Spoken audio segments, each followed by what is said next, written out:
rejoint, c'est sur cette feuille, vous êtes rejoint par Christophe Champeau, qui est professeur. Ce soir, on a deux professeurs. On a deux docteurs et un professeur, donc c'est du beau monde des spécialistes. Donc Christophe Champeau, professeur en sciences forensiques à l'université de Lausanne. Sébastien Marcel, on vous avait présenté tout à l'heure, responsable de l'équipe en recherche biométrique du côté de l'IDIAP. Et puis Madame Else Kint, chercheuse en droit en relation avec les nouvelles technologies à l'université de Louvain, donc en Belgique.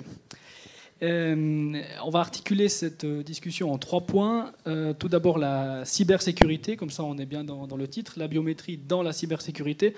Ensuite, la sécurité à proprement parler de ces systèmes. Est-ce qu'ils sont faillibles? Comment les sécuriser? On va terminer avec un point qui vous intéresse sans doute personnellement, la protection de ces données.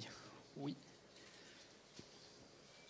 Et oui, effectivement, nous avions une place à qui j'ai piqué le micro, qui était on avait encore une personne, un beau titre, un maître, l'avocat Sébastien Fanti, également préposé cantonal, préposé valaisan à la protection des données, qui est retenu du côté de Zurich avec d'autres préposés à la protection des données pour une affaire là aussi en lien à la biométrie. Vous allez peut-être le voir ces prochains jours ou semaines dans la presse. On va donc commencer cette discussion avec la cybersécurité et se dire, peut-être avec vous, professeur de sciences forensiques, eh bien, est-ce que c'est un outil aujourd'hui qui est absolument indispensable pour les polices criminelles?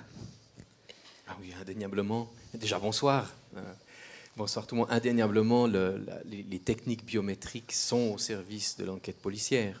Mais ça, depuis de nombreuses années, a commencé à peu près un siècle pour l'usage des empreintes digitales, autant avec l'avènement de la photographie pour l'usage de la biométrie du visage, reconnaître des gens dans la rue sur la base de photographies qui sont confiées aux policiers. L'ADN est un des miracles de la police scientifique de la fin des années 80 et que je classe dans les techniques biométriques. Donc oui, la biométrie, c'est un outil important pour l'enquête et qui offre des moyens de faire progresser l'enquête, d'identifier les personnes, d'identifier des décédés, de rendre des familiers à leur famille. Oui, c'est un outil fondamental. Et ça vous fournit notamment des preuves pour les tribunaux. Est-ce que les tribunaux avancent au gré de la technologie et sont toujours plus friands de données biométriques en disant voilà, ça c'est une preuve, il nous faut une empreinte digitale, il nous faut une reconnaissance faciale? J'espère pas. En ce sens que je crois que c'est important évidemment que ces éléments puissent être utilisés comme moyen de preuve au tribunal, mais les dossiers ne se construisent pas que sur un élément scientifique. C'est qu'un élément parmi d'autres qui vient corroborer ou infirmer des thèses qui sont présentées sur la base d'autres éléments. Il est vrai qu'il y a un petit effet les experts et on a tendance à avoir des tribunaux qui aiment bien avoir des éléments techniques, mais je crois que c'est important de les remettre régulièrement où ils doivent être, c'est-à-dire que c'est un outil d'assistance et ce n'est pas la preuve scientifique qui fait un dossier. En Suisse, on a également au niveau de cette biométrie, le passeport biométrique, c'est un des usages. Le passeport biométrique. Là, avec le passeport biométrique, on a quelque chose avec des données, donc les empreintes qui sont dans le support biométrique. Avec les nouvelles technologies, aujourd'hui, le support est mis dans un cloud, il est dans un réseau, il est ailleurs. Je vais vous poser à vous la question, Madame Elskint. Qu'est-ce que ça change finalement pour le citoyen? Est-ce que vous pensez que le citoyen est conscient qu'il y a un danger supplémentaire avec des données qui sont mises sur des serveurs et non plus dans un support physique? Je pense qu'il faut bien comprendre qu'effectivement, l'introduction de la biométrie dans les passeports, c'était au milieu des années 2000. Ça a vraiment introduit un changement dans le sens que la biométrie devient pour tout le monde. Je ne sais pas combien de vous ont un passeport pour voyager. Et vous savez qu'il y a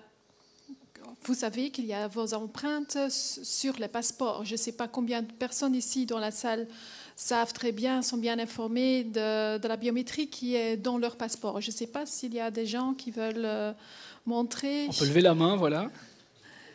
Alors, c'est très important. Ah, voilà, oui. Et maintenant, la deuxième question, c'est en fait, est-ce que vous comprenez bien ce qui se passe? Pourquoi cette biométrie est dans ce passeport? Est-ce que vous êtes bien, c'est transparent, vous êtes bien informé? Parce que c'est quand même une information très personnelle qui est mis dans le passeport, enregistré. Et c'est important de comprendre, pour cet exemple de passeport, que la biométrie, normalement, est justement enregistrée dans le passeport. Et si vous passez la frontière, on va juste vérifier si vous gardez votre passeport, c'est vraiment la personne à qui le passeport a été donné. C'est vraiment la même personne, 1 sur 1. C'est très important de le comprendre.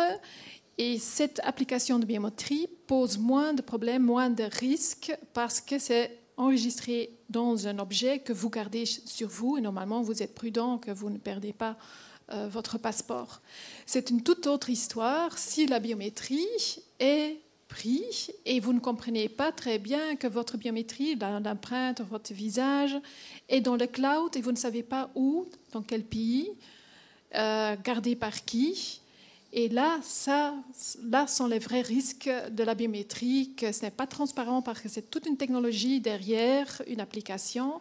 Et il faut comprendre qui gère votre biométrie, parce qu'on peut quand même faire beaucoup d'applications de ça, y inclut des recherches policières pour l'intelligence et tout. Et il faut comprendre où et qui garde votre biométrie. Parce que vous parlez de risque, madame, et monsieur Sébastien Marcel, finalement, quel est le risque? Parce qu'on peut se dire, bon voilà, du moment qu'on donne une empreinte digitale, on ne va pas pouvoir faire grand-chose avec une empreinte digitale si une entreprise les a stockées sur un serveur, que ce soit aux États-Unis ou ailleurs. Peut-être qu'il y a des citoyens qui se disent, mais moi je donne volontiers mon doigt, je le donne sur un téléphone portable.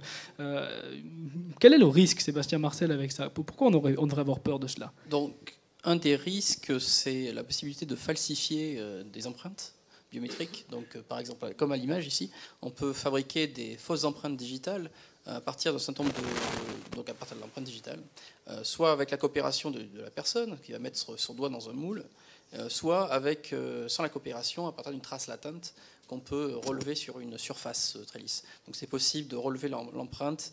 Un peu comme c'est fait dans les sciences criminelles pour l'analyser, l'empreinte digitale. Mais sauf que là, on va faire un moule à partir de ça pour faire une fausse empreinte en silicone ou en gélatine. Donc ça, ou même en colle à bois. Donc ça, c'est une possibilité. Aussi pour le visage, c'est très évident. Si on prend une photo ou même un ensemble de photos, on peut fabriquer un masque en 3 dimensions ou simplement utiliser une photo sur un écran d'ordinateur pour se faire reconnaître à la place de quelqu'un d'autre. Donc ça, c'est très important. Ça illustre vraiment l'exemple on va dire, de risque.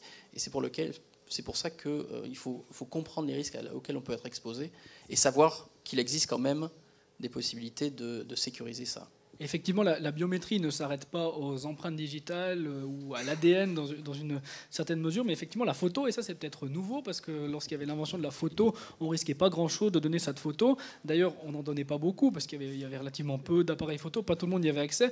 Aujourd'hui, tout le monde a accès à la photo, on fait des selfies toujours plus nombreux, on est photographié sur des stands ici dans la Foire du Valais, et aujourd'hui, avec ces photos, il y a des risques, Sébastien Marcel.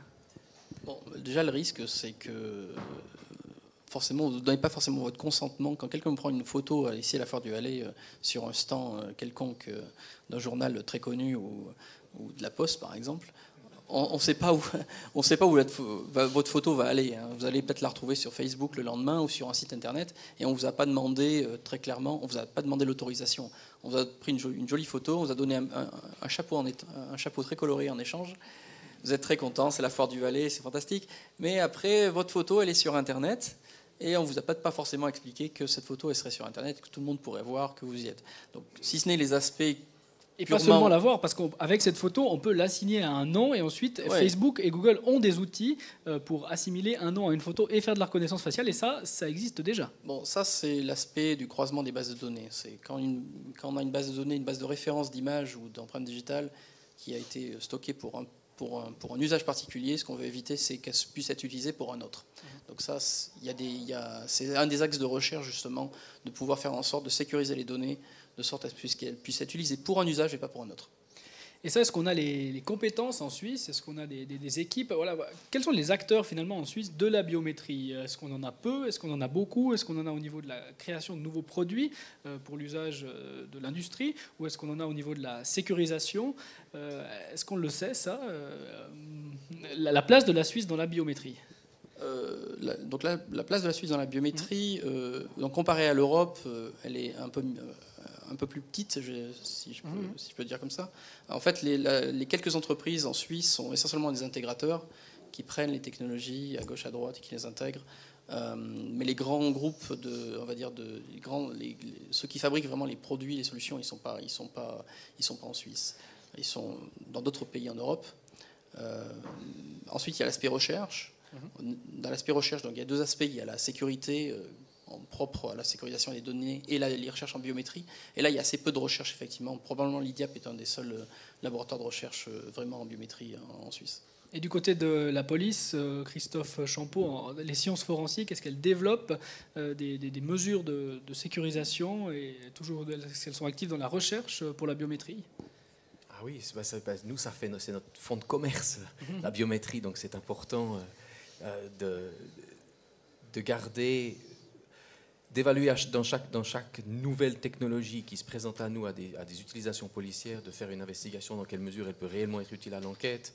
Est-ce que ça peut être fait dans des conditions légales et d'utilisation qui sont conformes à la protection de la sphère privée? Mais les nouvelles technologies nous apportent régulièrement des nouvelles possibilités d'enquête. Et typiquement, la reconnaissance de visage, c'en est une qui est actuellement en étude chez nous, en proche collaboration avec la police pour essayer d'étudier dans quelle mesure elle peut être utile, dans quelle mesure elle est dangereuse, dans quelle mesure elle peut être utilisée dans des cadres qu'on arrive à définir et qui restent conformes à notre législation. Est-ce qu'on peut dire que c'est comme en matière d'informatique où souvent les antivirus courent derrière les virus? Est-ce que la police court après la biométrie et vous dites que c'est compliqué parce qu'on a les préposés à la protection des données très actifs qui nous encadrent et vous devez travailler dans le respect de la loi? Est-ce que ça c'est un point qui perturbe votre travail? Non, je crois que le cadre légal ne perturbe jamais notre travail. Je trouve que on doit de toute façon commencer à travailler dans un cadre légal qui est défini et qui peut être modifié parce que nos amis juristes, lorsqu'ils sont informés des possibilités et des limites qu'on veut y mettre, peuvent changer les lois, et heureusement, lorsque c'est nécessaire. Mais en termes de recherche, je crois qu'on n'est pas toujours en train de courir après les criminels. D'ailleurs, en ce moment, on essaie plutôt de les devancer. Et sur l'aspect des fausses empreintes, une des recherches que j'ai en ce moment, c'est d'étudier dans quelle mesure des groupes extrêmement informés peuvent fabriquer une chimie particulière pour faire des fausses empreintes qu'on ne sait pas faire aujourd'hui et que probablement les criminels aujourd'hui ne savent pas faire, mais qu'ils pourraient faire demain. Elskind, dans l'aspect protection des données, justement, la loi ne permet pas tout. Et loin de là, une personne, une entreprise ou l'État même, qui veulent recueillir des données, et c'est également le cas avec les empreintes digitales du passeport biométrique, sont affectées. Il y a un seul usage. On prend une empreinte biométrique pour l'usage. Mais finalement, est-ce que ce n'est pas un cadeau qu'on fait aux criminels, aux terroristes? Puisque voilà, on est sur une scène de meurtre ou je ne sais quoi, d'attaque terroriste. Ça n'est pas encore arrivé en Suisse, mais ça pourrait. Et on a une empreinte digitale. On aimerait la comparer avec un registre existant, mais on ne peut pas, la loi ne le permet pas. Est-ce que ce n'est pas un cadeau qu'on fait aux criminels? Moi, je crois que c'est surtout... Enfin, oui. Je crois, vous avez raison, je crois que c'est d'abord un cadeau aux citoyens qu'on fait. Parce qu'en mettant un cadre extrêmement strict dans l'utilisation de ces données, c'est ce qui permet d'établir une relation de confiance entre le citoyen et l'État. Et évidemment, ça se fait avec un risque de perte d'informations sous un autre angle, quel angle que vous avez évoqué. Mais je crois que dans la balance, je préfère avoir cette relation avec l'État. Elskind, vous voulez vous exprimer là-dessus? Je pense qu'il faut effectivement un cadre légal pour l'utiliser, mais le problème toujours avec la réglementation, la législation, c'est Sébastien, ce sont les technologies qui se développent. Et la législation doit suivre, doit voir ce que la technologie permet. Et ce n'est qu'après qu'on peut réglementer avec sûreté. Et ça pose de temps en temps des problèmes parce qu'on n'est pas toujours clair quoi s'applique. Et la réglementation est nécessaire, mais ça prend du temps pour se développer. Par exemple, dans la réglementation vie privée, la biométrie, le mot biométrie n'était pas utilisé. La législation était générale et il fallait appliquer cette législation à des cas précis. Est-ce que dans un fitness club, on peut vous demander vos empreintes digitales? La législation ne donnait pas les réponses. Alors il faut l'interpréter. Entre-temps, le club continue à ramasser des empreintes digitales. Et ce n'était pas réglementé ce que le club peut faire. Ils peuvent le stocker à l'extérieur, ils peuvent faire des autres choses. Et ça, c'est le risque, que ce n'est pas bien défini, que la législation n'est pas claire, parce qu'effectivement, si un criminel est intéressé pour prendre une autre identité, il veut faire des crimes, il va peut-être chercher dans cette base d'un club des gens innocents, parce qu'il a besoin, il ou elle ont besoin des nouvelles identités, des nouvelles empreintes digitales, et vont chercher dans des bases de données des civils. Et voilà, il y a des risques qui ne sont pas bien protégés par la législation. Alors la législation suit, et nous sommes presque là. Dans la nouvelle réglementation, la biométrie est spécifiée comme une donnée sensible. Alors il faut le bien protéger, et on fait des efforts pour le protéger. Parce que pour être très concret, on peut, si on entre avec certainement beaucoup de compétences, mais entrer dans une base de données et reproduire, je ne sais pas, un moulage d'une empreinte digitale et la poser sur un revolver, ça c'est possible. C'est pas que dans les films ou les romans. C'est tout à fait possible. J'étais avec un projet de recherche avec Sébastien et on avait un partenaire qui a effectivement montré, fait un rapport sur ça, que c'est possible, que c'est assez facile en fait. On sait si ça a déjà été appliqué avec des gens, avec des choses qu'on peut acheter dans les magasins. Alors tout le monde ici, si on suit les instructions, d'ailleurs ils sont à trouver sur l'internet, on peut prendre l'empreinte de quelqu'un d'autre. Et ça arrive déjà qu'on fait ça, des gens même comme nous, dans des pays asiatiques. Pour passer la frontière, il faut aussi la biométrie. Des gens plutôt pauvres qui vont travailler en Japon, je pense, ou en Chine, ils prennent des biométries des autres pour passer. Et même, ils vont changer, littéralement, ils vont des chirurgies pour changer de biométrie. Et ça, on veut éviter. Ça, on ne veut pas que les gens vont faire ça. Alors, on trouve toutes les informations sur... Oui. Alors, je vais juste me permettre de compléter. Oui, la possibilité qu'on puisse, à des fins d'induire la justice en erreur, hein, ou de faire confondre quelqu'un d'autre, reproduire son empreinte digitale pour la laisser sur des lieux, c'est une possibilité qui existe depuis, je crois que le premier article sur la question, il est de 1912. Donc il n'y a rien de nouveau dans ce risque. Et comme l'a été indiqué, les techniques, elles sont relativement faciles, elles nécessitent quelques connaissances de spécialistes, mais dans les faits, ces cas n'existent pas. En tout cas, dans l'investigation policière, le cas où on découvre sur une scène de crime une fausse empreinte digitale, c'est des cas qui sont véritablement anecdotiques. Vous ne pouvez pas le savoir, peut-être. C'est possible. Mais le cas sur lequel je pense qu'il faut plus insister, c'est effectivement les problématiques d'immigration, où là, on a évidemment beaucoup de gens qui cherchent à ne pas se faire détecter. Et ce n'est pas la question de détecter quelqu'un d'autre, ce n'est pas se faire détecter du tout. Et oui, il y a un certain nombre de choses qui sont faites, d'altérations qui sont faites sur les doigts, qui font que la personne ne peut pas être reconnue lorsqu'elle se présente sur un système biométrique. Et potentiellement, donc, ne peut pas être détectée comme étant la deuxième ou la troisième entrée de cette personne sur le territoire. Parce que ces personnes, effectivement, sont les seuls groupes de population qui sont contraintes de donner leur empreinte digitale à l'État. Est-ce qu'il ne faudrait pas élargir la pratique? Vous disiez tout à l'heure, non, on protège le citoyen lorsqu'on ne donne pas plus de pouvoir à la police. C'est des arguments qu'on pouvait entendre, notamment lors du passeport, la votation sur le passeport biométrique qui avait été acceptée à une courte majorité dans les années, fin des années 2000. Est-ce qu'aujourd'hui la donne n'a pas changé? Vous n'avez pas cette impression que le monde, et ça peut se sentir par des votes, ça peut se sentir par des initiatives, la loi dernièrement sur le renseignement a été bien acceptée par le peuple. Est-ce que le peuple n'est pas prêt aujourd'hui à céder un peu de sa liberté pour de la protection? On peut demander à l'audience, mais moi je vous dis mon avis. Hein. Je ne suis pas prêt du tout à avoir une attitude libérale quant à mes données biométriques. Si je dois avoir une relation avec l'État, avec mes données biométriques, je m'attends à ce que j'ai un cadre qui soit parfaitement défini quant à l'usage qui s'en est fait et des raisons pour lesquelles me le sont demandées. Maintenant, peut-être que le public a un avis beaucoup plus libertaire sur la question. Et justement, peut-être un principe qu'on pourrait appliquer dans cette biométrie, ce serait la subsidiarité. C'est une des thèses de Sébastien Fanti, qui n'est pas là ce soir. Alors je vais la résumer, ça se trouve sur Internet. Lui, il dit, voilà, avant de donner son empreinte digitale, qui est la même toute sa vie, il y a d'autres moyens. On peut donner les veines de sa main, et ça, c'est moins intrusif. Finalement, Sébastien Marcel, est-ce qu'on a des méthodes de biométrie moins intrusives et d'autres où il faudrait être plus attentif? Oui, donc là on touche à l'usage et aussi aux aspects culturels. Puisque donc il y a certaines biométries qu'on peut capturer à distance.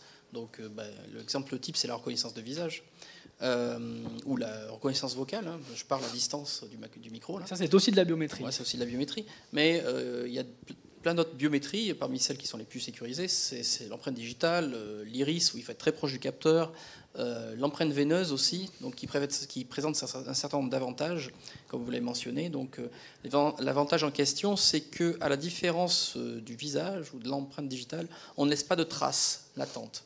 C'est-à-dire, on ne va pas laisser de place d'image publique de soi ou de traces latentes de ces empreintes digitales sur les surfaces. Donc, elles ne peuvent pas être copiées directement.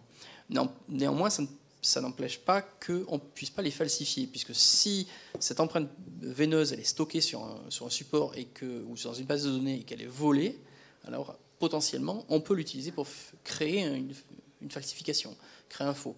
C'est juste que c'est beaucoup plus compliqué à ce moment-là. On ne peut pas le faire à partir d'une trace latente, puisqu'une empreinte veineuse qui est dans le corps, on peut pas la capturer à distance ou sans coopération de l'utilisateur. C'est dans des nouvelles formes d'application. Plus les temps avancent, plus de nouvelles formes de biométrie existent. Certaines sont des révolutions de fond, d'autres peut-être apparentées à des gadgets. On a appris avant-hier que Mastercard allait permettre des paiements par, ils appellent ça un selfie, mais finalement le selfie n'est rien d'autre qu'une photo. Et on va pouvoir s'authentifier pour des relations bancaires avec sa propre image. Elskind, si la biométrie est quelque chose de très sensible et qu'il faudrait s'en protéger, donner le moins possible, que ce soit à l'État ou à des entreprises privées, ces données, est-ce qu'on ne devrait pas inciter peut-être par des campagnes de communication aux gens en leur disant « Bon, est-ce que c'est réellement plus simple? Est-ce qu'il y a réellement d'énormes apports de pouvoir faire un paiement avec son iris ou avec son visage? Ou est-ce que finalement, noter un code PIN de 4 chiffres, on ne perd pas énormément de temps, et si on doit le faire 3 fois dans une journée, on a perdu 1 minute ?» Est-ce que ce n'est pas là-dessus qu'il faudrait aller plutôt que de vanter des grands dangers? Et finalement, le marketing arrive derrière avec des solutions. Et c'est quelque chose qui paraît « Ah, mais c'est magnifique, on peut déverrouiller son téléphone portable avec une empreinte digitale » et on s'y lance sans trop réfléchir. Alors, votre question, c'est est-ce qu'on ne devrait pas dire plutôt, elle était très longue, on ne devrait pas dire aux gens plutôt, réfléchissez bien avant de sauter sur le dernier gadget technologique, en avez-vous vraiment besoin? Est-ce que ça en vaut la peine? Parce qu'on dira non, alors pas de passeport biométrique, on va s'acheter un nouveau téléphone portable et pour le déverrouiller, on mettra son pouce. Ben, je pense qu'il y a aussi un aspect de choix qui est toujours là encore et qu'il faut aussi, dans certains cas, donner le choix de faire des choses, des transactions digitales ou peut-être pas. C'est vrai, peut-être on va payer plus. Mais dans certains cas, il faut le choix, surtout dans des transactions qui impliquent un risque. Il ne faut pas obliger tout le monde pour des raisons de convenience de donner des informations qui sont peut-être risquantes. Et si on veut bien obtenir ce yes de la clientèle, c'est très important de l'expliquer pourquoi leur choix est un bon choix, parce que c'est bien sécurisé dans, par exemple, l'appareil mobile. Il faut l'informer parce que la technique reste compliquée. Alors, si on veut faire un choix, on doit savoir ce qui se passe dans cette technique. Est-ce que c'est plus sécurisé une empreinte digitale sur un téléphone portable qu'un code PIN? Parce qu'on pourrait se dire, sans connaître tout le fonctionnement qu'il y a derrière, se dire « Ah, mais une empreinte digitale, c'est quelque chose d'absolument inviolable ». Mais on imagine aussi que si on a payé 200 francs son smartphone, le capteur ne sera pas le plus évolué qui existe. Et Christophe Champeau, j'ai lu sur Internet, alors vous allez nous dire si c'est vrai ou pas, que l'on peut assez facilement reproduire une empreinte digitale et gruger facilement son téléphone portable. Est-ce que finalement, un code PIN de 4 ou 8 chiffres est bien moins sécurisé qu'une empreinte digitale sur un capteur qui a coûté 40 francs à la production? La réponse est que je ne sais pas. Si si vous voulez essayer de gruger votre téléphone portable avec une fausse empreinte de vous, vous verrez que c'est compliqué. D'accord. Un code à 4 chiffres, il y a 10 000 possibilités. Je ne suis pas sûr qu'il y ait un citoyen sur 10 000 qui est capable en moyenne de faire ce genre de choses. Donc, a priori, je pense qu'on est dans des niveaux similaires de sécurité. Juste pour excusez-moi, juste ajouter. Et en plus, pour tous ceux qui ont essayé ces satanés téléphones portables, au bout de 3 tentatives, de toute façon, il est bloqué, il vous redemande le code. Donc, de toute façon, il faut que votre faussaire soit sacrément malin pour pouvoir faire le faux qui va passer du premier coup. Et ça commence à réduire les probabilités. Sébastien Marcel. Oui, alors juste pour compléter, donc de manière plus générale, pas simplement le cas d'un téléphone mobile sécurisé par biométrie. Si on prend le cas plus général où la biométrie sera utilisée pour remplacer un mot de passe ou un code PIN, comme vous l'avez dit, quand on parle de sécurité, il faut dire sécurité par rapport à quoi? Actuellement, les personnes qui utilisent des mots de passe, normalement, pour utiliser un mot de passe, pour que ça soit absolument sûr, enfin très sûr, il faudrait que les mots de passe soient très longs, très compliqués, avec des lettres en majuscules, en minuscules, avec des caractères spéciaux, des chiffres, et il faudrait avoir un mot de passe différent pour tous les services. Donc, votre email ou 3 emails, votre compte Facebook, vos comptes Gmail, enfin voilà. Pour faire un sondage, qui le fait dans la salle, qui a des mots de passe différents pour tout? Pour tout? Ah, pour tout. Ah, bien sûr. Et donc tous très compliqués, très compliqués. Donc voyez, en fait, c'est pas étonnant. Chaque année, il y a un sondage qui est fait chaque année où ils regardent les mots de passe les plus fréquents. Donc ils font ça à partir de mots de passe qui ont été volés. Ils regardent quels sont les mots de passe les plus fréquents. Et puis chaque année, les mots de passe les plus fréquents, c'est 0, 1, 2, 3, 4, 5 et QWERTY, les premières lettres sur le clavier. Et password. Et password. Et password qui vient en 3e position, effectivement. Donc quand on imagine que une majorité de personnes utilisent des mots de passe aussi simples, donc qui sont faciles à casser, le niveau de sécurité est quasi nul, la biométrie, forcément, vient amener un niveau de sécurité supplémentaire. C'est indéniable.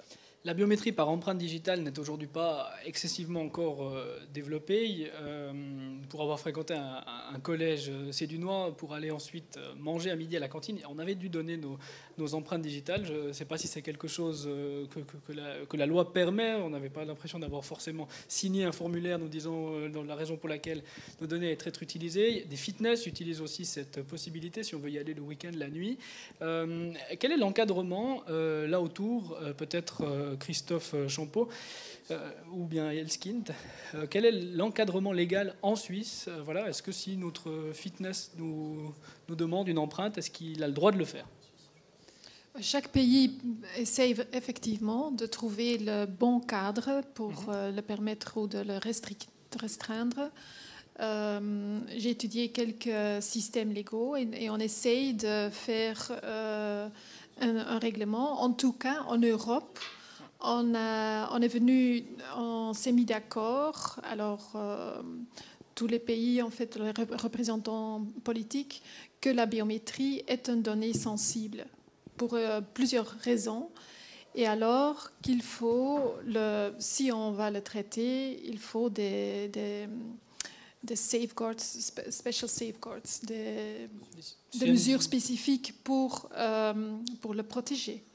D'accord. Ça c'est un accord général et j'ai aussi suivi la réglementation en Suisse. Vous suivez aussi certains raisonnements qui sont faits en Europe. Et je suis presque sûre qu'aussi en Suisse, qu'on va suivre cette idée que voilà, la biométrie, ce n'est pas une simple donnée comme notre donnée personnelle, mais c'est vraiment sensible. Pourquoi? Parce que ça identifie vous et moi d'une manière unique. Alors, comme c'est unique et que ça permet aussi de vous suivre, de vous identifier avec nom et tout, c'est une donnée qui doit être protégée. Alors là, on est d'accord et maintenant, on continue à trouver les bons cadres pour voir ce qu'on veut faire. En termes d'Internet, il y a des données qui sont également sensibles. C'est les sites que l'on a fréquentés, la fréquence à laquelle on va les voir. On sait que c'est des données qui font vivre des multinationales énormes comme Facebook, comme Google, comme d'autres sites. On se dit, bah voilà, c'est logique parce que si on fréquente des sites de sport, c'est que peut-être on serait intéressé par acheter un vélo. Si on fréquente des sites de cuisine, c'est qu'on serait peut-être intéressé à acheter un ustensile de cuisine. Mais si on donne une empreinte digitale à un fitness, franchement, à qui un fitness va pouvoir revendre? C'est toujours la crainte là derrière, quand on a des données, on peut la revendre. À qui, Christophe Champeau, on va pouvoir revendre une empreinte digitale? Mais déjà, votre fitness, il ne va pas pouvoir le revendre.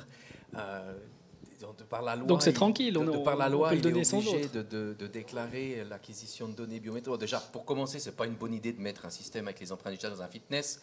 Si vous sortez de la douche et vous essayez de passer par le système, ça va être compliqué. Mais si vous voulez absolument mettre un système basé sur la biométrie dans votre fitness, vous devrez le déclarer auprès du préposé à la protection des données.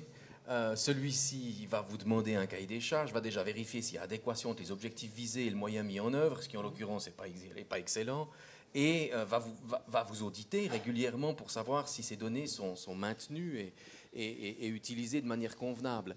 Donc, je crois qu'on n'est pas dans l'idée qu'un fitness va vendre nos empreintes digitales. Donc c'est pas une donnée sensible. Mais bien sûr que c'est pour ça justement que la loi nous impose un encadrement extrêmement strict de ces données, parce que c'est des données sensibles.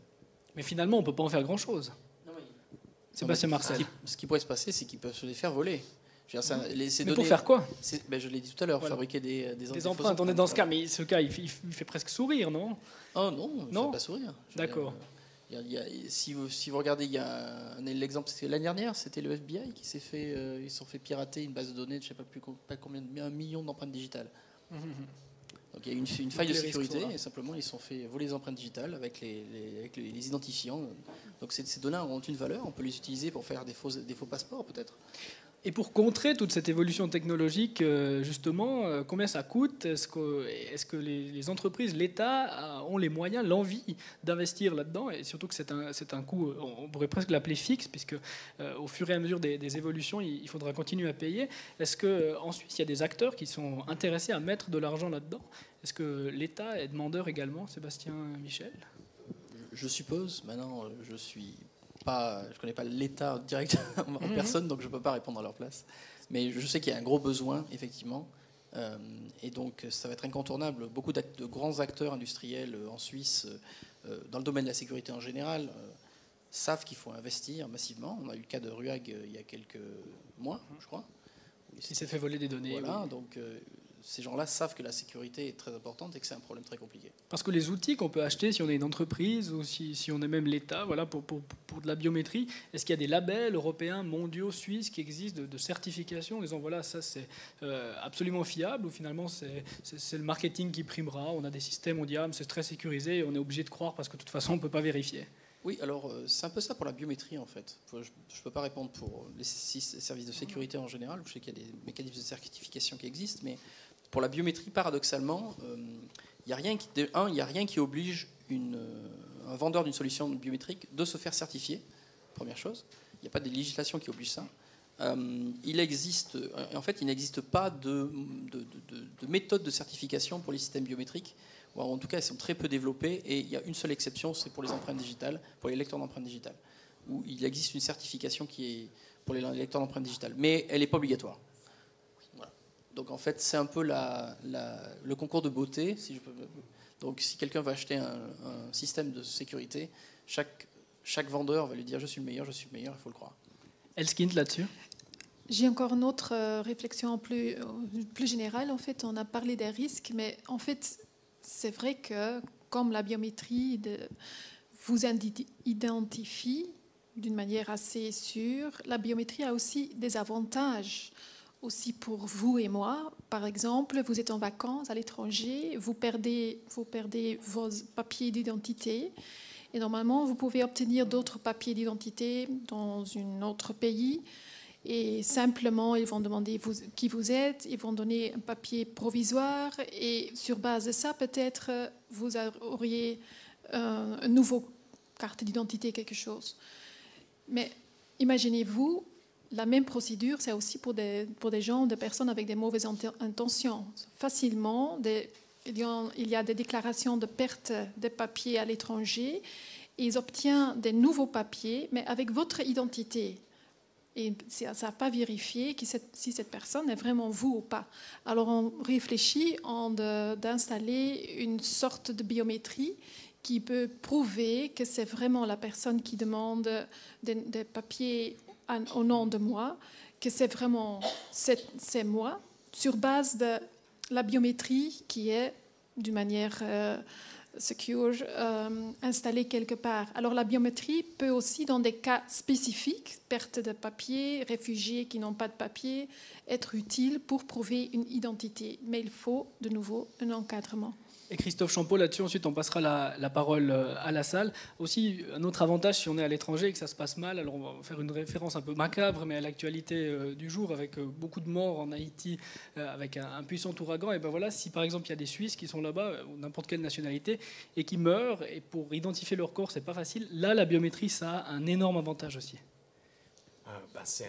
Oui, si ces personnes étaient équipées d'un passeport biométrique, et qu'on est en mesure de faire une lecture de leurs empreintes sur les corps, on peut directement, si on a le nom, ce n'est pas une recherche 1 à N, mais c'est un 1, donc si le nom est à disposition, de faire la vérification sur la base des empreintes qui seront transmises par le service central, des 2 doigts qui ont été pris au moment où le passeport biométrique a été délivré. Et ça, c'est la seule utilisation autre que l'identification du passeport biométrique qui a été acceptée par la loi sur ce passeport biométrique voté en fin des années 2010. On va vous passer la parole si vous avez encore des questions, si vous pouvez les adresser à nos différents intervenants. Je vais peut-être passer vers vous avec le micro, en fait. S'il y a des questions. La première est toujours compliquée. Bien.